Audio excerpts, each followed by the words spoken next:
So, progressive overload. What is it? Is it effective? And how do you do it? We're about to answer all of that right here.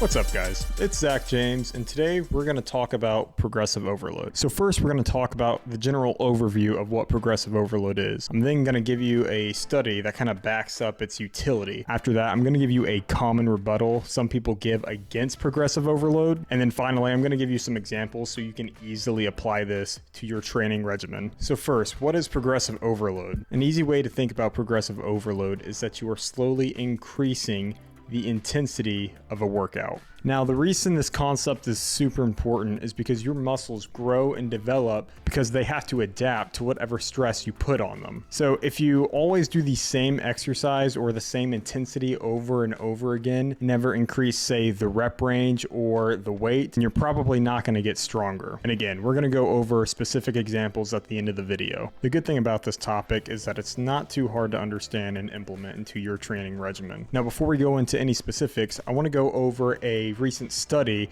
that kind of outlines the utility of progressive overload in various forms. PeerJ Publishing recently released a study on different ways of progressive overload and how effective each type was. The study looked at the difference between increasing the intensity of the workout, so basically increasing the weight for a specific exercise, and then also the rep count. The study revealed that both methods were actually useful in increasing both muscle hypertrophy and strength. And if you're curious about this study, I've actually cited it at the bottom of this video. So go ahead and check that out for yourself. And this makes perfect sense because, well, you're increasing the load either way. In other words, you are forcing your muscles to adapt and get stronger or larger. Now, one common objection to, say, progressive overload would be that some would say that, bro, just lift till failure. And while there may actually be some truth to this statement, if you're a beginner, it's going to be really hard for you to consistently work out until failure. True failure would mean that regardless of the incentive, you would not be able to get that bar up. Especially if you're unexperienced, it is really difficult to get to this spot. Another issue with this is that you will most likely sacrifice form and increase your odds of injury if you are trying to consistently work out until failure for each set. So especially if you're just now starting out working out and weightlifting, I would really try to just understand these concepts of progressive overload for your first year. And we're going to go over some really easy examples that you can implement right now. The first would be to increase the actual weight you're lifting. So let's say you're bench pressing. Say for week 1, you're doing 3 sets of 155.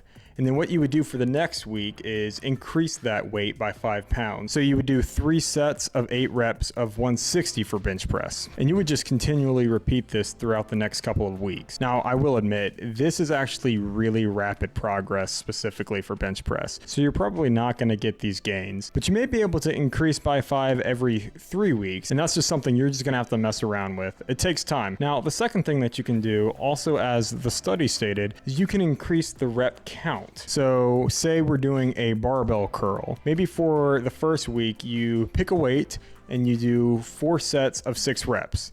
The next week, you could do 4 sets of 7 reps. And then the week after that, you could do 4 sets of 8 reps, and you would just go on and on and on until, say, you got to about the 12 rep range. I would say the repetitions anywhere from 5 to 12 is probably your sweet spot. So once you get to about 12 reps, you probably want to up the weight, and then you would just redo that process. Now, the last thing you can do, which is something that is probably not discussed as much, would be increasing the time or decreasing the time. Maybe you decrease the amount of rest time you have in between sets. And that's what I mean by decreasing time. However, increasing time could also work. And what I mean by that is, say you pick a specific exercise, such as barbell squats, and you perform those actual reps, those actual barbell squat reps at a much slower pace. And again, you do this more and more until it gets to a point to where you can actually up the weight and just kind of restart that progress. All right, now the last thing to talk about is when you're doing progressive overload,